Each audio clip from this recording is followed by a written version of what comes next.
नमस्कार, आप देख रहे हैं खबर 12। मैं हूं आपके साथ ऋतु तिवारी पोखरियाल। बुलेटिन की शुरुआत करेंगे। सीएम योगी आदित्यनाथ का बस्ती दौरा आज है। थोड़ी देर में अमर शहीद सत्यवान सिंह स्टेडियम पहुंचेंगे सीएम। सांसद खेल महाकुंभ आयोजन में शामिल होंगे सीएम। दोपहर 2 बजे सूचना प्रदर्शनी का करेंगे उद्घाटन। बस्ती मंडल के सांसद विधायक के साथ भी करेंगे बैठक।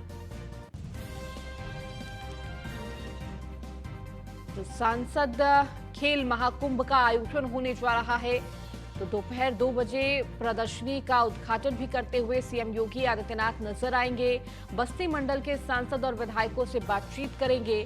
तो सीएम योगी आदित्यनाथ का आज बस्ती दौरा है और इस दौरान थोड़ी ही देर में अमर शहीद सत्यवान सिंह स्टेडियम पहुंचेंगे सीएम और वहां पर सांसद खेल महाकुंभ आयोजन में शामिल होंगे, जिसका उद्घाटन प्रधानमंत्री वर्चुअली करेंगे। दोपहर 2 बजे सूचना प्रदर्शनी का भी उद्घाटन सीएम योगी आदित्यनाथ करेंगे। तो बस्ती मंडल के सांसद विधायक के साथ भी करेंगे बैठक। सीएम योगी आदित्यनाथ का आज बस्ती दौरा।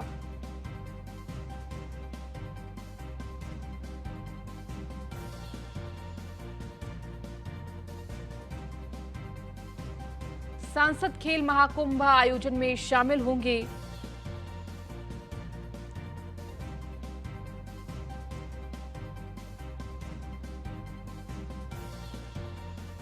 बस्ती मंडल के सांसद और विधायकों से भी बैठक करेंगे, जहां कई महत्वपूर्ण विषयों पर चर्चा हो सकती है। कार्यों को लेकर दिशा निर्देश भी जारी कर सकते हैं सीएम योगी आदित्यनाथ।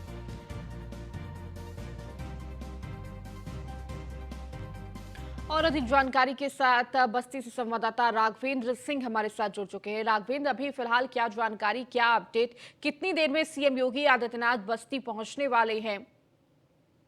जी, आपको बता दें कि मुख्यमंत्री योगी आदित्यनाथ अब से कुछ ही देर में बस्ती पुलिस लाइन में पहुंच जाएंगे। साथ ही आपकी बात करें तो सुरक्षा के चाक चौबंद इंतजाम किए गए हैं। हेलो जी। वही अभी अभी कुछ ही देर बाद प्रधानमंत्री नरेंद्र मोदी के द्वारा वर्चुअल के माध्यम से सांसद खेल महाकुंभ का उद्घाटन किया जाएगा। यहाँ पर सभी खिलाड़ी और अन्य नेतागण मौजूद है सांसद खेल महाकुंभ में। बिल्कुल राघवेंद्र, एक बार तस्वीरें दिखा सके, क्योंकि स्टेडियम में तमाम तैयारियां भी चल रही होंगी इस पूरे कार्यक्रम को लेकर। क्या तैयारियां चल रही हैं, कितने लोग अभी पहुंचे हुए हैं? आपको बता दें यहाँ सांसद खेल महाकुंभ की सारी तैयारियां पूरी हो चुकी है। यहाँ 22 प्रकार के खेलों का आयोजन किया जाएगा जी। और अब से कुछ ही देर बाद मुख्यमंत्री योगी आदित्यनाथ का हेलीकॉप्टर बस्ती पुलिस लाइन में लैंड करेगा। राघवेंद्र, इसके साथ ही सुरक्षा व्यवस्था के किस तरह से इंतजाम किए गए हैं? देखिए, इसका वर्चुअली उद्घाटन प्रधानमंत्री के हाथों होना है और कितनी देर का ये पूरा आयोजन रहेगा? हेलो जी राघवेंद्र। सुरक्षा के कड़े इंतजाम पुलिस प्रशासन के द्वारा किए गए हैं। जगह जगह सुरक्षा के इंतजाम पुलिस द्वारा किए गए हैं। साथ ही जगह जगह कैमरा और ड्रोन कैमरे से भी निगरानी की जा रही है सुरक्षा के लिहाज से। बिल्कुल राघवेंद्र, और देखिए राघवेंद्र, थोड़ी देर में सीएम योगी आदित्यनाथ पहुंचेंगे। स्टेडियम में पहुंचने के बाद, इस कार्यक्रम में शामिल होने के बाद राघवेंद्र, देखिए सांसदों और विधायकों के साथ भी उनकी बैठक होने वाली है। इस बैठक में क्या कुछ महत्वपूर्ण रहने वाला है? किन चीजों पर चर्चा हो सकती है, किन विषयों पर? हेलो जी राघवेंद्र।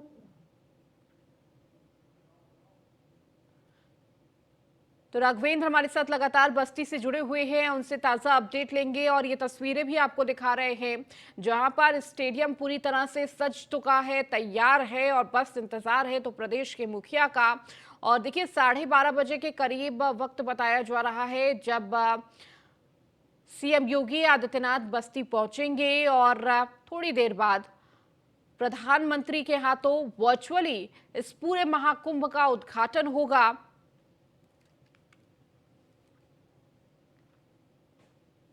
अब खबर आगरा से है, जहां छात्रों ने नेशनल हाईवे पर लगाया जाम। सीटीईटी की परीक्षा ना होने से गुस्साए हैं छात्र, तो सर्वर डाउन बताकर नहीं कराई गई परीक्षा। एतमादपुर क्षेत्र में वनस्थलीय कॉलेज का मामला। आज 10 बजे से 12 बजे तक होनी थी परीक्षा। करीब 200 अभ्यर्थियों को लेना था परीक्षा में भाग, लेकिन सर्वर डाउन बताया जा रहा है, जिसकी वजह से परीक्षा को टाला गया है। एतमादपुर क्षेत्र के वनस्थली कॉलेज का ये पूरा मामला है। तो किस तरह से छात्रों में गुस्सा देखने को मिला है। आज 10 बजे से 12 बजे तक ये परीक्षा होनी थी, लेकिन परीक्षा अभी हो नहीं पाई है। करीब 200 अभ्यर्थियों को इस परीक्षा में प्रतिभाग करना था। छात्रों ने नेशनल हाईवे जाम कर दिया है। कहीं ना कहीं छात्रों में गुस्सा है। सीटीईटी की ये परीक्षा थी, जिससे ना होने से, चूंकि बताया जा रहा है कि सर्वर डाउन होने की वजह से ये परीक्षा नहीं कराई जा सकी है, और इसी को लेकर छात्रों में, परीक्षार्थियों में विरोध प्रदर्शन। एतमादपुर क्षेत्र के वनस्थली कॉलेज का ये पूरा मामला है। आज 10 बजे से लेकर 12 बजे तक ये परीक्षा होनी थी, लेकिन सर्वर डाउन होने की वजह से ये परीक्षा नहीं हो पाई, जिसके बाद छात्रों में ये गुस्सा देखने को मिला है और इसी को लेकर हाईवे जाम कर दिया गया और लगातार विरोध प्रदर्शन भी छात्र करते हुए नजर आ रहे हैं।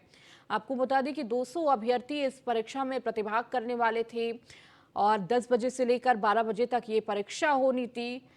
सीटीईटी ये परीक्षा है जिसमें सभी परीक्षार्थी शामिल होने वाले थे। और अधिक जानकारी के साथ कृष्णा त्यागी संवाददाता हमारे साथ जुड़ चुके हैं। कृष्णा, देखिए सीटीईटी की परीक्षा थी और अब बताया जा रहा है कि सर्वर डाउन होने की वजह से ये परीक्षा संपन्न नहीं करा जा सकी है, जिसका कहीं ना कहीं छात्र जो है विरोध कर रहे हैं, उनमें गुस्सा देखने को मिला है। बिल्कुल ऋतु जी, मैं आपको बता दूं, आज आगरा में वनस्थली स्कूल में सीटेट की परीक्षा होनी थी। 10 से 12 बजे का समय था, लेकिन सर्वर डाउन होने के चलते काफी अभ्यर्थी परेशान हुए और वो परीक्षा देने में असफल दिखाई दिए। इसके चलते राष्ट्रीय राजमार्ग को काफी देर तक जाम किया गया। हालांकि सर्वर को सही करने के लिए कई लोग वहां पर, टेक्निकल लोग जो थे वो सही करने का प्रयास कर रहे थे, लेकिन सबसे बड़ी बात ये रही, काफी घंटे बच्चों ने प्रदर्शन किया और रोड को जाम किया, क्योंकि काफी बच्चे, की सबसे बड़ी समस्या यह है कि बच्चे जब तैयारी करते हैं तो काफी समय से वो तैयारी करते रहते हैं। उन्हें उम्मीद रहती है कि हमारे भविष्य के लिए हम लोग जा रहे हैं, अपने भविष्य को सुनहरा अवसर है, उस समय हम परीक्षा देंगे। लेकिन कभी पेपर लीक हो जाता है तो कहीं सर्वर डाउन होता है, तो बच्चों के लिए काफी समस्या होती है। परिजन उनके साथ आते हैं तो सबसे बड़ी बात उनके परिजनों के लिए भी होती है कि परिजन अपने कार्य छोड़ के आते हैं और मायूस होकर लौटते हैं, तो निश्चित तौर से उनका गुस्सा जायज भी देखने को मिला, क्योंकि पेपर के लिए सुबह से ही आए थे और उसके बाद सर्वर की समस्या थी। तो अब हालांकि पुलिस प्रशासन मौके पर पहुंचा है। पूरा रोड आप देख सकते हैं, पूरा रोड उस समय खाली दिखाई दे रहा है और यहाँ अभी कुछ यहाँ पर रोड पर काफी देर से घंटों जाम लगा था। पुलिस प्रशासन ने काफी बमुश्किल छात्रों को समझाकर एग्जाम को खुलवा दिया है और छात्रों को मायूस होकर वापस लौटने के लिए जाना पड़ेगा। इसके साथ ही कृष्णा, चूंकि सीटेट की परीक्षा इस वक्त कैंसिल हो चुकी है, अब आगे परीक्षा को लेकर क्या निर्देश दिए गए हैं? बिल्कुल ऋतु जी, जिस प्रकार जैसे 10 से 12 बजे का आज समय था, हालांकि छात्र वापस लौटे हैं। अब निर्धारित तिथि के लिए बताया जा रहा है कि निर्धारित तिथि जैसे ही समय उनके बताया जाएगा, उसी आधार पर पेपर में प्रकाशित होगी या तकनीकी जो दिशा निर्देश होंगे, उसी आधार पर छात्रों को फिर से दोबारा से सीटेट के लिए एग्जाम के लिए आना पड़ेगा। जब तक परीक्षा को बिल्कुल असफल माना जा रहा है, तो यहाँ पे छात्र मायूस होकर लौटे हैं और यहाँ पर प्रशासन ने भी कम मुश्किल छात्रों को समझा बुझाकर मामले को शांत करा दिया है। जी ठीक है, बहुत शुक्रिया कृष्णा इस जानकारी को देने के लिए। खबरों में आगे बढ़ेंगे। बीएसपी का मंडलीय सम्मेलन, बीएसपी का 1 दिवसीय कार्यकर्ता सम्मेलन आज है। बिजयाली पासी किला चौराहे पर यह सम्मेलन आयोजित होगा। यूपी बीएसपी अध्यक्ष विश्वनाथ पाल इस दौरान मौजूद होंगे। दोपहर 1 बजे से शुरू होगा कार्यकर्ता सम्मेलन। बीएसपी मंडलीय सम्मेलन, जहां पर बीएसपी का 1 दिवसीय ये कार्यकर्ता सम्मेलन आज होने जा रहा है। दोपहर 1 बजे का वक्त है जब बिजली पासी किला चौराहे पर इस सम्मेलन का आयोजन किया जाएगा। यूपी बीएसपी अध्यक्ष विश्वनाथ पाल इस दौरान मौजूद होंगे इस कार्यक्रम में। तो दोपहर 1 बजे से शुरू होगा कार्यकर्ता सम्मेलन। तो बीएसपी का मंडलीय सम्मेलन, ये 1 दिवसीय कार्यकर्ता सम्मेलन आज आयोजित होने जा रहा है।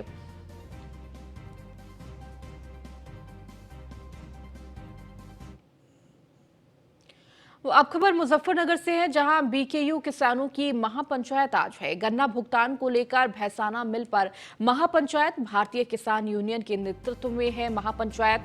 बीकेयू सुप्रीमो नरेश टिकैत पंचायत में होंगे शामिल। तो गन्ना भुगतान को लेकर भारतीय किसान यूनियन के नेतृत्व में ये महापंचायत होने जा रही है। बीकेयू सुप्रीमो नरेश टिकैत पंचायत में हिस्सा लेंगे। तो मुजफ्फरनगर में बीकेयू किसानों की ये महापंचायत आज आयोजित होने जा रही है। गन्ना भुगतान को लेकर भैसाना मिल पर ये महापंचायत शुरू होगी, जिसमें भारतीय किसान यूनियन के नेतृत्व में ये महापंचायत की जाएगी। बीकेयू सुप्रीमो नरेश टिकैत पंचायत में शामिल होंगे।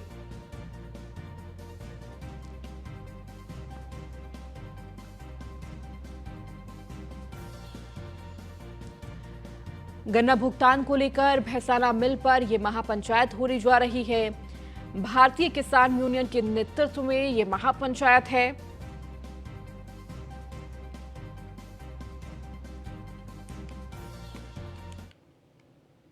अब खबर प्रयागराज से है, जहां यूपी बोर्ड हाई स्कूल परीक्षा में बदलाव के आदेश जारी हुए हैं। 20 अंकों का प्रश्न पत्र ओएमआर शीट पर कराने को लेकर निर्देश दिया है। तो 20 वस्तुनिष्ठ प्रश्न हाई स्कूल के परीक्षा में लिए जाएंगे। तो 20 अंकों का प्रश्न पत्र ओएमआर शीट पर कराने को लेकर निर्देश जारी हुए हैं। 20 वस्तुनिष्ठ प्रश्न हाई स्कूल की परीक्षा में लिए जाएंगे। यूपी बोर्ड परीक्षा हाई स्कूल की इस परीक्षा में बदलाव के आदेश जारी हुए हैं।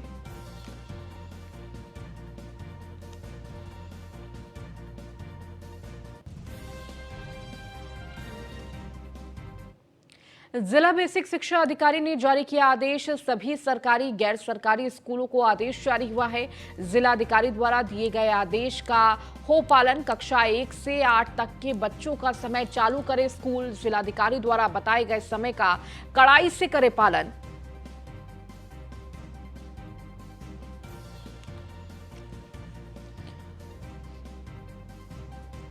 कक्षा 1 से 8 तक के बच्चों का समय चालू करे स्कूल।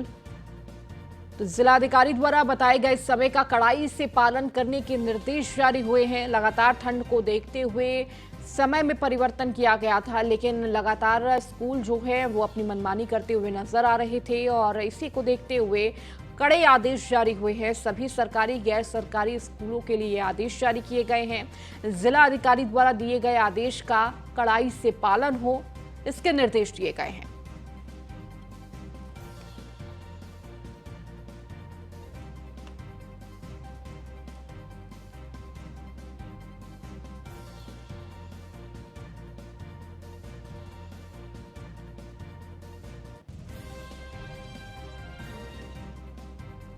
सभी सरकारी गैर सरकारी स्कूलों को आदेश जारी हुए हैं। जिला अधिकारी द्वारा दिए गए आदेश का पालन हो।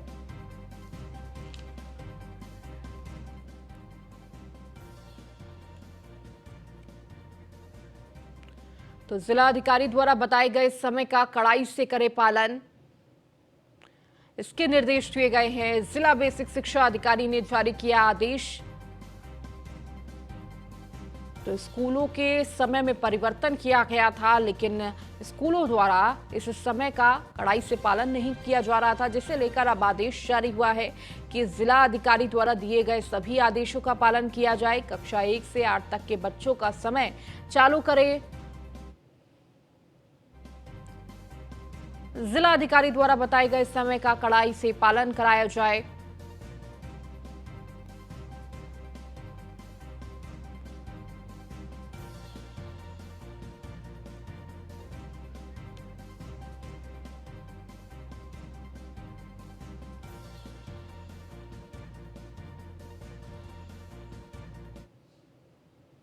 चलिए अब आपको सीधे बताते हैं, जहां पर तेलंगाना दौरे पर इस वक्त दिल्ली सीएम अरविंद केजरीवाल हैं और इसके साथ ही साथ अखिलेश यादव उनके साथ मौजूद हैं।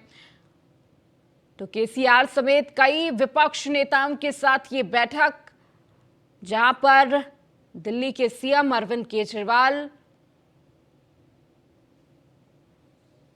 और साथ ही साथ सपा अध्यक्ष अखिलेश यादव इस दौरान तेलंगाना के दौरे पर। तो केसीआर समेत कई विपक्षी नेताओं के साथ ये महत्वपूर्ण बैठक, ये तस्वीरें भी आपको तेलंगाना से दिखा रहे हैं किस तरह से इस वक्त विपक्षी एकजुटता एक तरफ नजर आ रही है। केसीआर समेत कई विपक्ष के नेता बैठक में मौजूद और इस बैठक की थोड़ी ही देर में शुरुआत हो जाएगी। और देखिए बेहद महत्वपूर्ण ये तस्वीर जहां पर कई विपक्षी नेता एक साथ नजर आ रहे हैं। तो कहीं ना कहीं विपक्षी एकजुटता दिखती हुई नजर आ रही है। इस वक्त तेलंगाना के दौरे पर दिल्ली सीएम अरविंद केजरीवाल भी हैं और सपा अध्यक्ष अखिलेश यादव।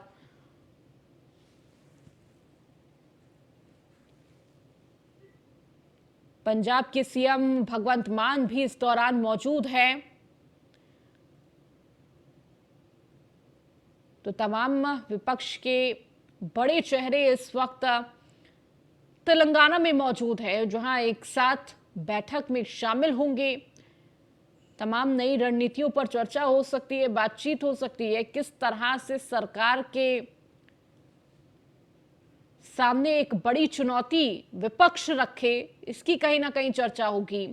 और कहीं ना कहीं देखिए विपक्ष एकजुटता जिसका बार बार जिक्र किया जा रहा था वो आज तेलंगाना में देखने को मिल रही है। और माना जा सकता है कि सरकार के सामने एक बड़ी चुनौती खड़ी कर सकते हैं और इसी को लेकर ये बैठक बेहद महत्वपूर्ण हो जाती है। तेलंगाना में सीएम अरविंद केजरीवाल मौजूद हैं, पंजाब के सीएम भगवंत मान मौजूद हैं, उत्तर प्रदेश से सपा अध्यक्ष अखिलेश यादव, बड़ी भूमिका उत्तर प्रदेश में, वहीं केसीआर। और ये सीधी तस्वीर तेलंगाना से।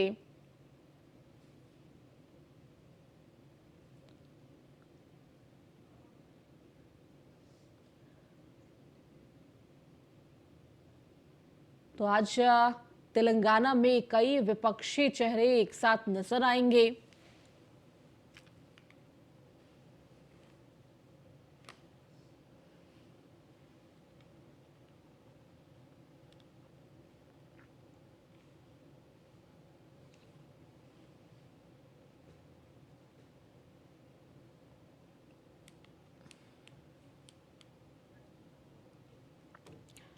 तो ये तस्वीरें तेलंगाना से आपको दिखा रहे हैं जहां पर अभी दर्शन पूजन तेलंगाना में तमाम विपक्षी चेहरे मौजूद हैं और मंदिरों में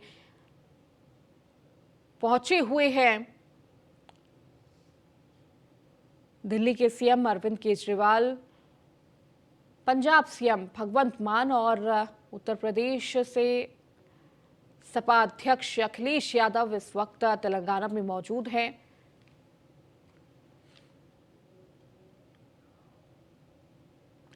बीजेपी प्रदेश कार्यकारिणी की बैठक और राष्ट्रीय अध्यक्ष जेपी नड्डा का कार्यकाल बढ़ाने को लेकर न्यूज वन इंडिया से राज्य मंत्री कपिल देव अग्रवाल ने खास बातचीत की है। उन्होंने क्या कुछ कहा है, आइए आपको सुनाते हैं।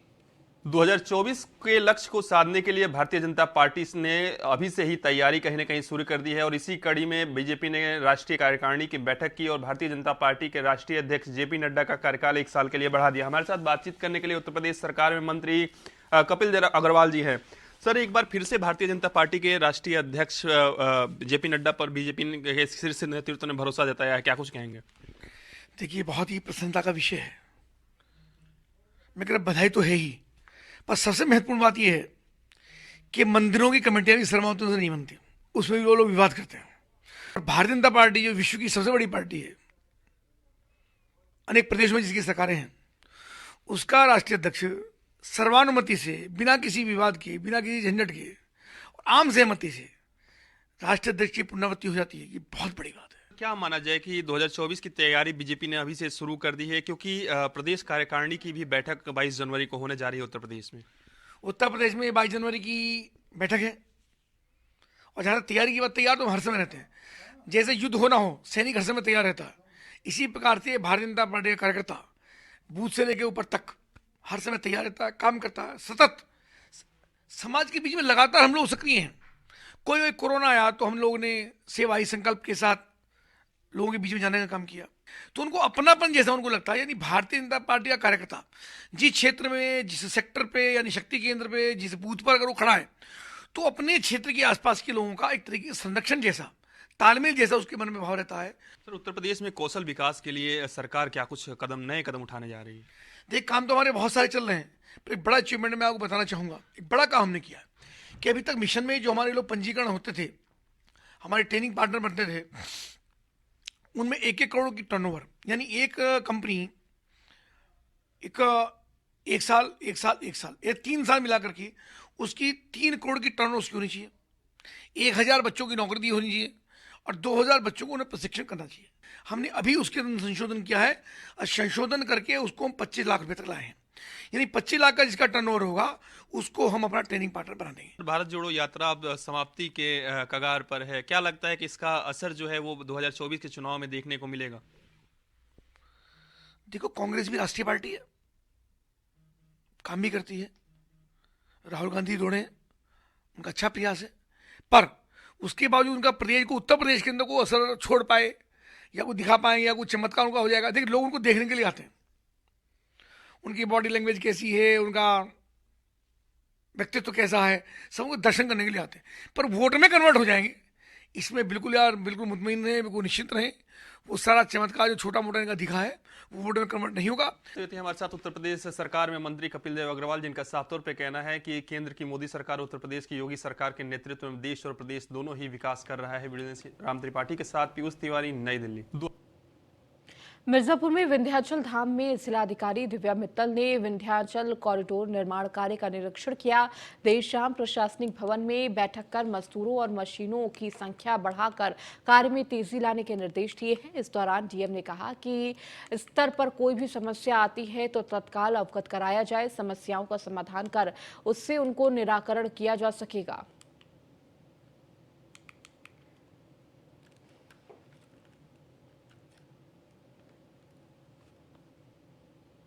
हमारा यहाँ पे विंध्यवासिनी मंदिर में, माता के मंदिर में हमारे कॉरिडोर का काम प्रगतिशील है, तो इसी के संबंध में मैंने सभी विभागों के साथ अंतर विभागीय समन्वय स्थापित करने के लिए एक बैठक की, क्योंकि बहुत सारे विभाग इसमें साथ में काम कर रहे हैं। साथ ही में हम लोगों ने आज यहाँ पे आके कार्य को देखा और कार्य की गति को और बढ़ाने के लिए यहाँ निर्देश दिए गए हैं।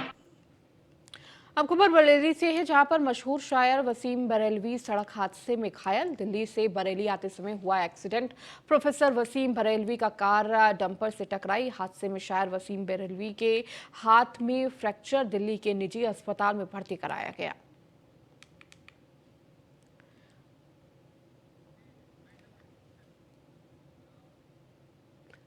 चलिए, इस बुलेटिन में फिलहाल इतना ही। बने रहिए न्यूज़ 1 इंडिया के साथ।